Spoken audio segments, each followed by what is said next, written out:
먼저 실시 계획을 보겠습니다.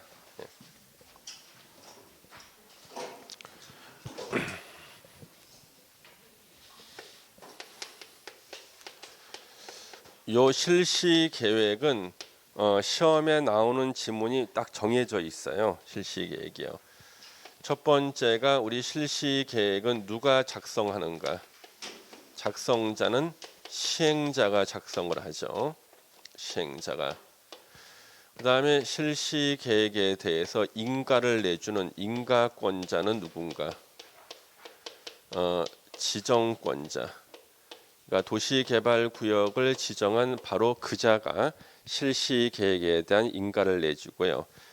그러면 실시 계획에 포함해야 되는 사항, 포함 사항은 자, 시행자가 자기가 공사할 계획이 바로 실시 계획이에요. 그러면 시행자가 공사할 계획이 실시 계획에는 건물을 많이 짓겠다는 계획이 당연히 포함되겠죠. 그러면 대규모 건축하면 생각나는 단어가 있잖아요. 지구 단위 계획. 그래서 실시 계획 안에 요 지구 단위 계획을 포함해야 돼요. 이게 아주 많이 나오죠. 실시 계획 안에 지구 단위 계획을 포함해야 된다. 그 다음에 요 이제 실시 계획의 지위는요. 개발 계획에 맞게 해야 돼요. 개발 계획에 맞게 작성을 해야 된다. 그러면 개발 계획하고 실시 계획 어느 쪽이 더 상위 계획이에요? 개발 계획이 더 상위 계획이죠. 개발 계획에 맞게 실시 계획을 작성해야 되니까 개발 계획이 더 상위 계획이라고요. 그 다음에 이제 실시 계획 인가 고시가 있을 때 인가 고시의 효과. 실시 계획 인가 고시가 있으면은요. 도시군 관리 계획이 결정 고시된 것으로 본다. 결정 고시가 의제가 되는 겁니다. 그 얘기는 원래 도시군 관리 계획으로 결정해야 될 사항을 실시 계획 안에다가 집어넣고 실시 계획 인가 고시가 있으면요. 국토계획법상 도시군 관리 계획이 결정된 것으로 본다. 이런 거예요. 예를 들면 우리 도시군 관리 계획 내용 3번이 뭐였죠? 3번. 기반 시설의 설치. 그래서 도로 같은 공원 같은 기반 시설 설치를 여기다가 집어넣어 실시 계획 안에다가 집어넣고 인가 고시가 있으면 기반 시설에 대한 도시군 관리 계획이 결정 고시된 것으로 본다. 이렇게 되고요. 기존에 결정돼 있던 도시군 관리 계획과 다르게 실시 계획 인가 고시가 있을 때는 실시 계획을 우선해요. 그래서 실시 계획대로 도시군 관리 계획이 변경된 것으로 의제가 된다. 인가 고시 효과. 그 다음에 이제 실시 계획 인가 고시가 있으면 다른 법률에 의한 인허가도 다 받은 것으로 본다. 인허가 등의 의제가 생겨요. 예를 들어서 실시 계획 인가 고시가 있다. 건축법상 건축허가 받은 것으로 본다. 주택법상 사업계획 승인 받은 것으로 본다. 이런 의제가 다 된다는 얘기예요. 여기 이제 실시 계획에서 제일 중요한 얘기죠. 그래서 거기 가로 1번 보세요. 실시 계획 작성, 개발 계획에 맞게 하죠. 도시개발 사업에 관한 실시 계획을 시행자가 작성해야 되고 실시 계획에는 지구 단위 계획이 포함되어야 한다. 그러면 이게 왜 그렇게 시험에 많이 나왔냐? 그러면 왜 실시 계획에 지구 단위 계획이 포함되어야 되냐? 아까 우리 제일 상위 계획이 국토종합계획이었죠. 국토종합계획이었고 그 밑에 광역도시계획이 있었고 그 밑에 도시군 기본계획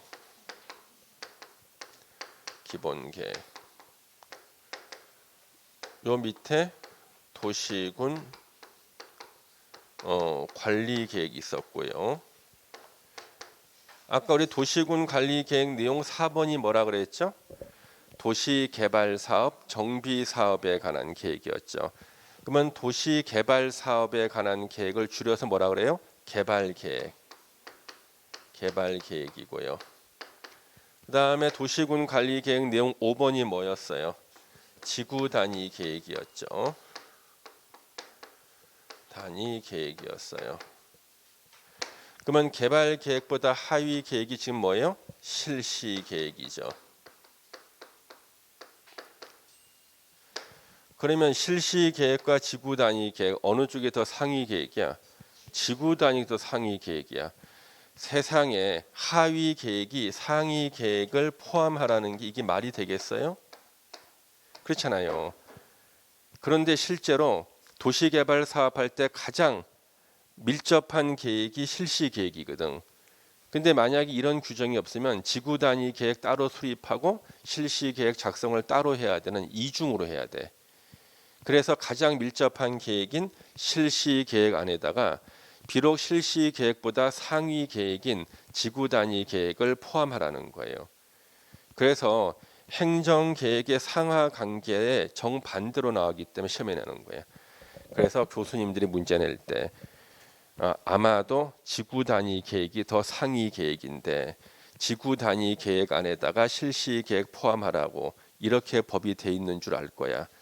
근데 법에는 정반대로 돼 있기 때문에 이렇게 내면 헷갈리겠죠 내는데 우리는 거기까지 생각을 못해. 교수님들이 우리를 너무 높게 평가한 거야. 예. 우리가 이것을 알고 헷갈릴 거라고 내는데 뭘 알아 헷갈리지. 헷갈리는 것도 많이 알 때 헷갈리는 거예요. 예. 우리는 그냥 외웠어. 예. 실시 계획 안에 지구 단위 계획을 포함해야 된다. 그래서 행정 계획의 상하 관계는 정반대가 되지만 실제적인 필요 때문에 만든 조문이기 때문에 이걸 시험에 많이 내는 거예요. 예. 그다음에 실시 계획 인가 지정권자가 인가권자가 되고요. 예. 그 다음에 도시군 관리 계획 결정 의제, 그렇죠? 도시군 관리 계획으로 결정된 것으로 결정 고시된 것으로 본다. 당연히 지구 단위 계획 포함이죠. 도시군 관리 계획 안에 지구 단위 계획 들어가니까 종전의 도시군 관리 계획으로 결정된 사항 중 고시 내용에 저촉되는 사항은 고시된 내용으로 변경된 것으로 본다. 그렇죠? 실시 계획이 더 우선하는 겁니다. 그 다음에 이제 뒤로 넘겨서 수용 방식을 보겠습니다. 수용 방식. 예. 이제 드디어 사업 시행 방식이 나오는 거예요.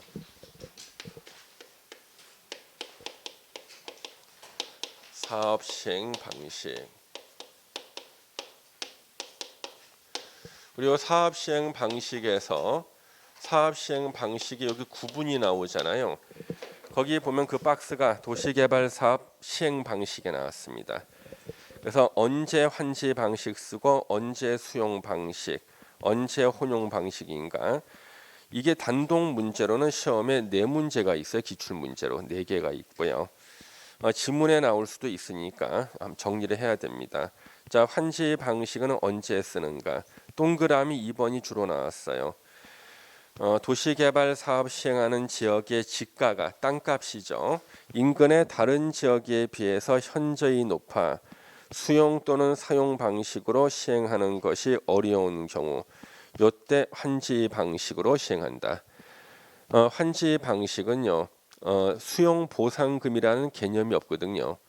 그래서 땅값이 아무리 비싸도 필요한 공공시설 부지가 있다. 그러면 개인한테 환지해 주는 땅에서 뜯어내면 되는 거야. 뜯어내면 돼. 그래서 100평의 종전 토지를 갖고 있다. 개발된 환지로 50평만 바꿔줘. 나머지 50평 어디로 갔나? 이 땅을 모아서 도로, 공원, 학교, 도서관 같은 공공시설을 설치할 때 쓰는 거예요. 그래서 환지 방식은 수용을 하지 않기 때문에 자기가 그 땅값이 아무리 비싸든 간에 그냥 무조건 뜯어가는 거예요. 땅을요. 뺏어가. 그렇죠? 뺏어갑니다. 이렇게. 그런데 거기 2번의 수용 방식 우리 사용은 일시 사용을 말해요. 그래서 우리 보통 편의상 수용 방식이라고 합니다. 자, 수용 방식에서는요. 계획적이고 체계적인 도시 개발 등 핵심 단어, 집단적인 조성과 공급이 필요한 경우 바로 대규모 사업은 대개 수용 방식으로 한다는 거예요. 그러면 수용 방식의 최대 단점은 뭐냐 그러면 지가가 높은 지역에서는 사업을 시행하기 힘들다는 거죠. 예. 그래서 우리가 여기 사업 시행 방식 세 가지로 구분할 때 항상 나오는 게 여기 수용 방식, 환지 방식, 혼용 방식에서 이렇게 혼용 방식에서 수용 방식의 장점은 뭔가 그랬을 때 항상 집단적 조성이다. 집단적인 조성이고요. 이거는 또 신속해요. 신속합니다. 그러면 수용 방식의 최대 단점은 뭔가? 바로 수용 보상금이 나가야 되기 때문에 지가가 높은 지역에서는 곤란하다 이거죠. 환지 방식의 장점 반대죠. 수용 보상금이 안 나가기 때문에 땅값이 높을 때는 환지 방식이 유리해요. 지가가 높은 지역에서 유리하다. 그렇지만 우리 환지 방식은 우리 법에는 없지만 이게 절차가 지연되거나 이거 복잡합니다. 예전에 서울의 저 은평구에서요 환지 방식으로 도시개발 사업했거든요. 20년 만에 끝났어. 20년 만에. 그러니까 20년 만에 끝났으니까 이 환지 방식으로 도시개발 사업할 때 그 담당 공무원 있잖아요. 중간에 몇 번 바뀌었겠어요. 열 몇 번 바뀌고 그 다음에 도시개발 사업을 추진하던 사람들 다 바뀌었기 때문에 20년 만에 사업 끝냈다고요. 절차가 지연되거나 복잡하다. 왜? 토지 소유자가 1000명이야. 그러면 거기를 다 갈아엎은 다음에 토지를 1000개로 쪼개서 환지해 줘야 될 거 아니에요. 1000개로 쪼개는 거 쉬운 일 아니야 이거. 1000개 쪼개는 거. 1000개 쪼개다가 땅 하나를 잘못 쪼갰어. 요것만 새로 쪼갤 방법이 있나? 새로 쪼개야 돼 새로. 예. 그래서 아주 복잡합니다 이게 환지 방식이요. 예. 자, 그래서 지금 환지 방식 중에 동그라미 1번은 시험에 한 번 나왔었어요. 대지로서의 효용 증진과 공공시설 정비를 위해서 아무래도 공공시설 확보하기는 환지 방식이 좋죠. 땅값이 안 들어가니까 토지의 교환이니까 환지지. 분합, 나누고 합치고 구획 변경, 지목 또는 형질 변경이나 공공시설 설치 변경이 필요한 경우 공공시설 설치할 때 돈이 안 들어가, 땅값이 안 들어가, 개인의 땅에서 뜯어내서 모으면 돼. 그렇죠? 개인의 땅이 100평 가지고 있는 사람들한테 환지로 50평만 돌려주고 50평의 땅을 뜯어내. 그 땅을 다 모아가지고 그 땅에다가 학교, 공원, 도서관, 도로 설치, 공공시설 설치하면 되거든요. 예. 자, 그러면은 요 환지 방식은요 수용 방식하고 차이 중에 하나가 수용 방식은요 사업 시행자가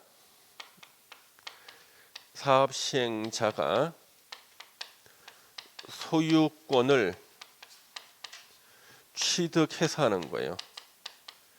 취득해서 사업하는 거고 환지 방식은 시행자가 소유권을 그대로 두고 하는 겁니다. 자, 수용 방식은 도시개발구역 내 토지 건물 있잖아요. 시행자가 수용 보상금을 다 줘요. 몇 월 며칠까지 이주하세요. 이주 다 끝나고 난 다음에 포크레인 동원해서 낡은 건물 다 부시고 땅을 다 갈아엎은 다음에 대지를 조성해요. 조성된 대지를 건설회사한테 공급하는 거예요. 공급하던 건설회사들이 아파트 상가 짓고 시행자가 도로 공원 설치하고 나면 도시개발 사업이 끝나는 겁니다. 그러면 이때 낡은 건물 부시고 땅을 갈아엎을 때 시행자는 누구 걸 부시고 갈아엎는 거예요? 자기 거야. 자기 걸 부시고 갈아엎는 거라고. 근데 환지 방식은 토지 소유권을 그대로 둔 상태에서 부시고 갈아엎잖아요. 시행자는 자기 걸 부시는 거야, 남의 걸 부시는 거예요. 남의 걸 부시는 거야.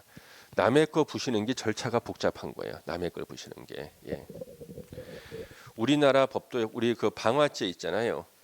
남의 건물에 불 지르는 거하고 자기 건물에 불 지르는 거 있죠. 처벌이 자기 건물에 불 지르는 게 더 적어요. 예. 자기 거 불 지르는 게 더 적어. 처벌이 더 가벼워. 예. 남의 거 불 지르면 처벌이 더 강해요. 예. 선생님 왜 자기 건물에 자기가 불 질렀는데 처벌받아요? 그걸로 인해서 다른 사람들한테 위험을 야기했잖아요. 그것 때문에 처벌받는 건데. 그렇지만 자기 소유권이 멸실된 거에 대해서는 처벌이 줄어들죠. 없잖아요. 자기가. 남의 걸 멸실시키면 거기더 가중되죠. 당연히. 예. 그래서 항상 수용 방식은 자기 걸 부시는 거야. 환지 방식은 남의 걸 부시는 거기 때문에 절차가 더 복잡할 수밖에 없어요. 예. 자, 이제 수용 방식에서 이제 수용 방식에서는요.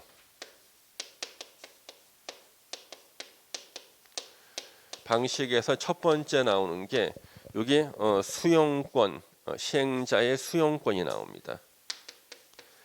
요 시행자의 수용권이 나와요. 거기 보시면은 동그라미 1번에 나오죠. 시행자는 도시개발 사업에 필요한 토지 등을 수용하거나 사용할 수가 있다. 그럼 모든 시행자는 다 수용하거나 일시 사용할 수가 있는데 우리 불안한 시행자 있죠. 민간 시행자. 민간 시행자는요. 무조건 수용권을 주는 게 아니라 사업 대상 토지 면적 3분의 2 이상에 해당하는 토지를 소유하고 동의가 아니야 소유하게 되는 원인을 묻지 않아요. 매입을 하든 교환을 하든 증여를 받든 시효 취득을 하든 상관없어요. 소유하게 되는 원인은 묻지 않는다. 소유하고 그리고 토지 소유자 총수 숫자의 2분의 1 이상에 해당하는 자의 동의를 받아야 된다. 그러면 민간 시행자가 수용권을 취득할 수 있대. 그러면 결국 토지 면적 3분의 2 이상을 소유했죠. 현재 소유하지 못한 면적이 얼마예요? 3분의 1이죠. 그 3분의 1에 대해서 수용할 수 있다는 뜻이에요. 수용. 그런데 아까 민간 시행자 뒤에 가로해서 조합은 제외라고 돼 있죠. 조합은 이런 요건 없이 수용할 수 있다는 뜻이에요. 왜? 도시개발조합은 토지 소유자 전원이 조합원이죠. 이미 토지를 다 갖고 있잖아. 그렇죠? 이미 토지를 다 갖고 있어. 조합은 이런 요건이 필요가 없어. 다 갖고 있으니까. 조합이 아니면 예를 들어서 건설회사다. 건설회사가 관광단지를 만들고 싶어. 그러면 지가 능력껏 지역 주민들을 설득해가지고 토지 면적 3분의 2 이상을 갖다 소유하는 거예요. 매입하거나 아니면 교환하거나 등등 해서 그 다음에 총수의 2분의 1의 동의를 받아. 그러면 확보하지 못한 면적 3분의 1에 대해서 건설회사가 수용하는 거예요. 그 가끔 가다가 놀라는 분이 있어요. 자기 땅을 수용하겠다고 통지서가 날라왔는데 무슨 건설회사 써 있어. 붕괴. 아니 나라에서나 국가나 지자체가 수용하는 건 이해하겠는데 왜 일개 건설회사가 내 땅을 수용하겠다는 거야. 아 이거는 도시개발법이구나. 여기 도시개발법으로 수용하는 거죠. 그 얘기입니다. 예. 그 다음에 이제 가로 2번이 공치법의 특례가 나옵니다. 공치법의 특례는 종합 문제 만들 때 지문에 나와요. 그래서 공치법의 특례, 공치법의 특례 이거 우리 많이 공부했습니다, 여러분요. 수용의 일반법이 공치법이라 그랬죠? 그래서 우리나라의 어떤 법이든지 수용한다는 말이 나오면은 그 파트만큼은 공치법이 적용이 돼요. 그 수용이 일반법이에요. 그래서 수용한다는 말이 나오면은 공익사업을 위한 토지 등의 취득 및 보상에 관한 법률이 적용이 된다. 그런데 왜 특례라 그랬냐 그러면 그 법을 적용하지 않는 예외가 있더라. 공치법을 적용하지 않고 개별 법률을 우선 적용하는 특례가 있어요. 도시개발법이 이렇게 얘기하는 거예요. 우리 도시개발법에서는 공치법에 나오는 조문 2개는 적용받고 싶지 않습니다. 우리 법의 독자적인 규정을 적용할래요. 그럼 이걸 인정해줘. 이걸 특례라 그러는 건데 첫 번째 특례가 수용권 취득 요건이에요. 토지나 건물을 수용할 수 있는 수용권을 취득하기 위한 요건이 우리 공치법에서는요. 사업 인정 고시가 있어야 돼요. 인정 고시가 있어야 돼요. 그런데 우리 도시개발법에서는 사업 인정 고시가 없어도 돼. 도시개발법에서는 특례가 있어요. 우리 도시개발법에서는 특례가 뭐냐 그러면 수용의 대상이 되는 상세한 목록, 세부 목록을 고시하면 사업 인정 고시가 있는 것으로 본다. 이게 특례야. 자, 그러면은 이때 사업 인정 고시할 때 사업이 무슨 사업이라 그랬죠? 공익 사업이라 했죠. 공익 사업. 우리나라 수용의 일반법인 공치법은요. 공익 사업이 아니면은 수용을 못 하게 해 놨어요.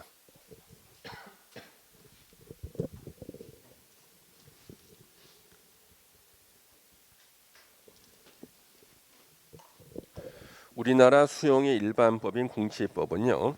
제가 이제 사업 시행자예요. 국민들의 토지 건물을 수용하고 싶어. 그럼 먼저 해야 될 일이 국토부 장관을 찾아가. 그리고 국토부 장관한테 내가 지금 하고자 하는 이 사업이 공익 사업이라고 인정을 받고 와야 돼요. 공익 사업이라고 인정을 받잖아요. 이걸 사업 인정이라 그래요. 그러면 수용권을 줘요. 그러면 공치법의 대원칙 공익 사업이 아닐 때 어떻게 국민들의 토지나 건물을 수용할 수가 있냐는 거예요. 국민들의 토지와 건물을 함부로 수용하지 못하게 하기 위해서 다른 사업은 절대 수용 못한다. 공익 사업 할 때만 수용할 수 있다 정해놓은 거예요. 그래서 항상 수용을 하고 싶다 그러면 사업 시행자는 국토부 장관한테 가서 자기가 지금 하고자 하는 사업이 공익 사업이라고 인정을 받고 와야 돼요. 그래서 공시법에 보면 공익 사업의 종류가 쭉 있어요. 거기 중에 어느 하나에 해당한다 인정을 받아. 이것을 사업 인정이라 그래요. 사업 인정을 받고 고시를 해. 그때 이제 수용권을 취득하는 거예요. 그런데 도시개발법에서는 특례가 있어. 특례. 도시개발법에서는 수용이 대상이 되는 상세한 목록을 세부 목록이라 그래요. 세부 목록을 고시하면은요. 사업 인정을 받은 것으로 봐줘. 세부 목록을 고시하면은 공익 사업이라고 인정받고 고시한 것으로 봐준다. 즉 세부 목록 고시가 있으면 수용을 할 수 있다는 뜻이에요. 세부 목록 고시가 있으면 수용을 할 수 있다는 뜻입니다. 이걸 갖다가 이해를 해야 되는데 설명을 아무리 해도 잠시 들을 때만 이해가 돼. 나중에 되면 또 까먹어. 예. 이게 이제 문제라니까요. 그러면 세부 목록 고시가 어떤 거냐면 이런 거예요. 이제 목록을 만들어요. 이렇게 목록 이렇게 만듭니다. 그래서 이름 쓰고 여기다가 대상 물건 이렇게 쓰는 거예요. 쭉 쓰는 거지. 그러면 자기는 이름이 뭔가? 예, 주해연 영. 여기다가 주해영 사는 데가 어디야? 금곡. 주소하고 토지 지번 딱 써. 요거 수용하겠다는 거야. 그렇지? 이렇게 해가지고 차례대로 다 써. 아무개 대상 수용 대상 물건 다 쓰는 거야. 이렇게. 이게 세부 목록이야. 세목록. 고시 인터넷이라든가 게시판에다 갖다 붙여. 이게 고시야.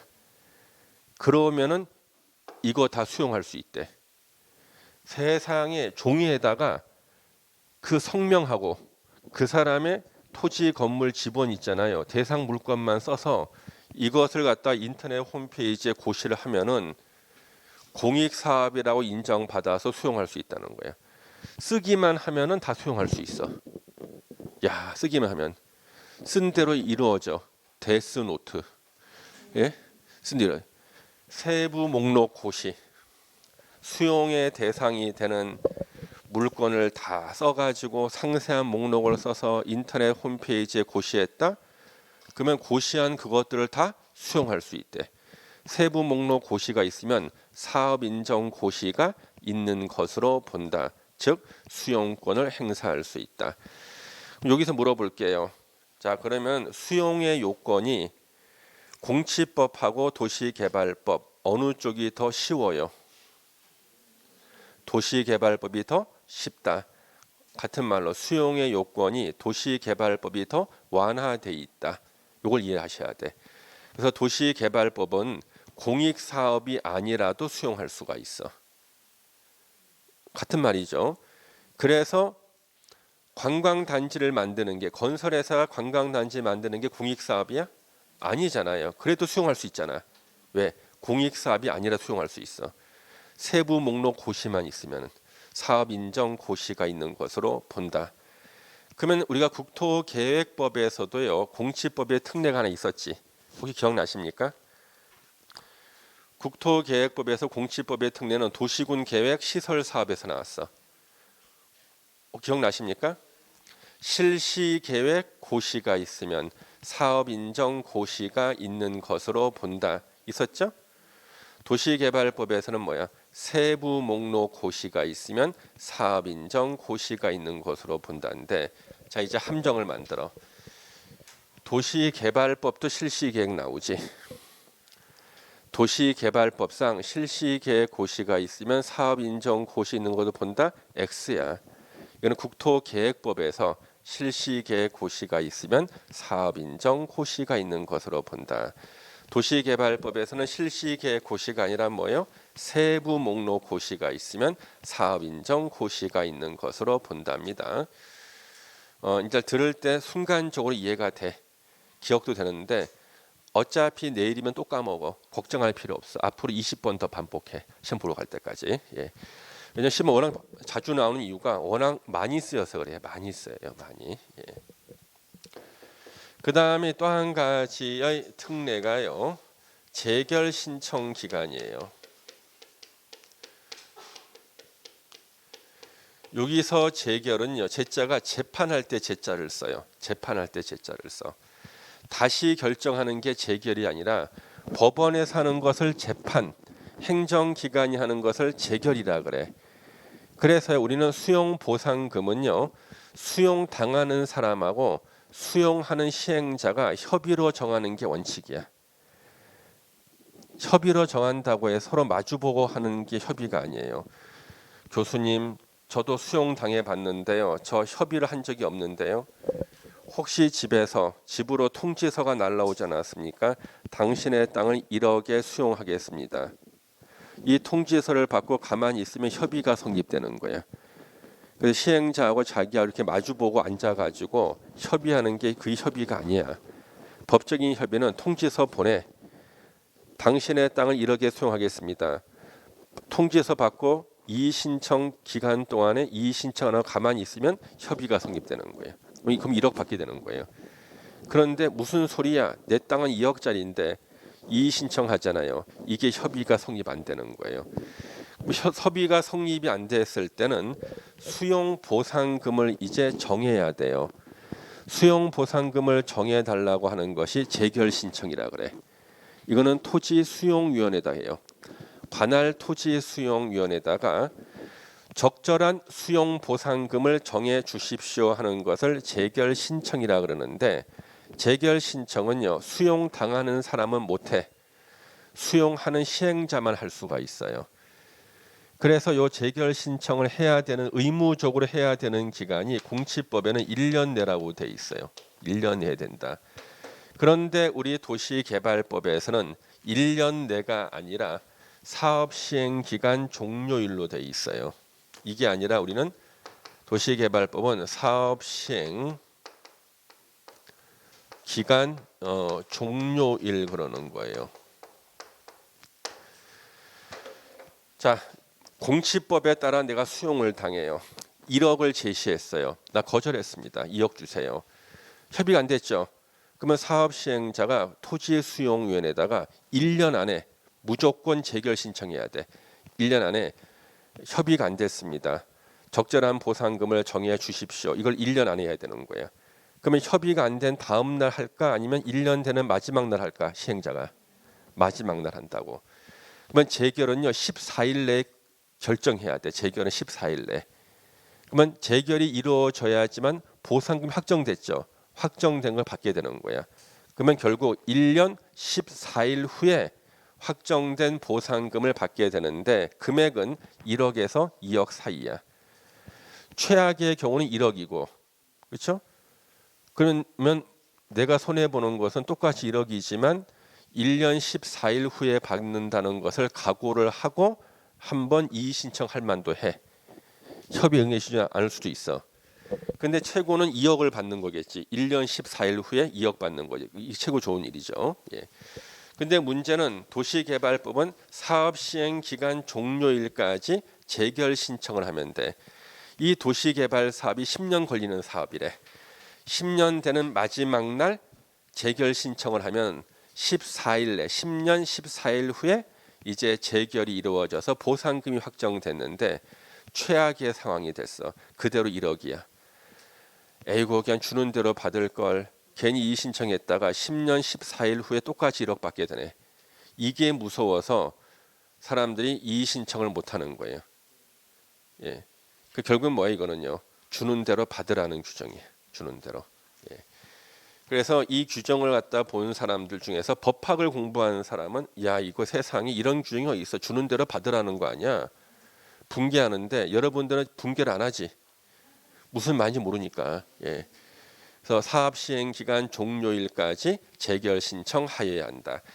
여기서 이제 나라에서 법을 만들 때요. 재결 신청을 만약에 수용당하는 사람도 할 수 있다 그러면 우리는 바로 다음 날 하게 할 거 아니야. 근데 법에서는 수용당하는 사람은 재결 신청 못 하게 해놨어요. 수용하는 시행자만 할 수 있게 해놨다고요. 그래 이런 게 나오는 겁니다. 이것이 시험 지문에 계속 나오는 거지. 자, 우리 가로 2번 보겠습니다. 공시법의 특례, 사업 인정의 특례 보세요. 수용 또는 사용 대상이 되는 토지의 세부 목록을 고시하는 경우에는 공시법에 따른 사업 인정 고시가 있었던 것으로 본다. 즉 수용권을 취득한다. 시험에 너무나 많이 나왔죠. 그다음에 재결 신청 기간의 특례. 재결 신청은 개발 계획에서 정한 도시개발 사업 시행 기간 종료일까지 하여야 한다. 사업 시행 기간 종료일까지 하여야 한다. 그러면 우리 국토계획법에서는요. 재결 신청 기간이 언제까지였죠? 특례. 사업 시행 기간 내. 그렇죠? 이거는 사업 시행 기간 종료일까지. 예. 그래서 내용을 이해하고 이제 암기를 해야지만 기억이 오래 지속이 됩니다. 어쩔 수가 없어요. 그래서 암기를 해야 되니까. 여러분 토요일 날 모의고사 보십니까? 예. 모의고사는요. 시간을 정확하게 재서 실전처럼 봐야 돼요. 그래서 모의고사 보는 게 제일 하기 싫어. 공인중개사 수험생이 제일 하기 싫은 게 모의고사. 특히 모의고사 공법 푸기 제일 싫어. 예. 짜증나. 골이 뽀개질 것 같아. 예.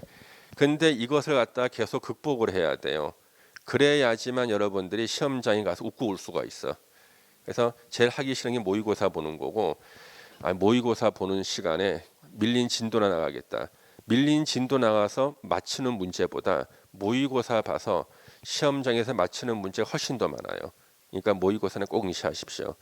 응시하고 난 다음에 이제 공법 같은 경우는요. 자기가 이 문제를 다시 봐도 풀 수 있는 문제가 있고 체크를 표시를 해야 돼 이제. 그 다음에 비록 틀렸지만 한 번만 더 읽으면은 맞출 수 있겠다는 문제가 있고요. 예, 그 다음에 이제 찍어서 맞힌 문제. 그 다음에 이 문제는 내가 공부한다 그래도 못 맞히겠다. 이런 것들을 나눠놔야 돼. 그래서 여기서 제일 중요한 거 한 번만 더 읽으면 맞출 수 있는 문제 있죠. 이 문제를 집중 공략해야 돼요. 앞으로. 그래서 10년, 20년에 한 번 나오는 문제 시간 보내지 말고 그냥 한 번만 더 맞출 수 있는 문제들이 있죠. 이런 데서만 실수하지 않고 맞추잖아요. 성적이 엄청나게 올라가는 거예요. 예. 그래서 그걸 갖다가 여러분 꼭 체크해서 보셔야 되고 일단 오늘은 여기까지 하도록 하겠습니다. 그래서 모의고사 꼭 응시하시고 이번에도 모의고사 끝나고 나면 제가 개별적으로 공법 성적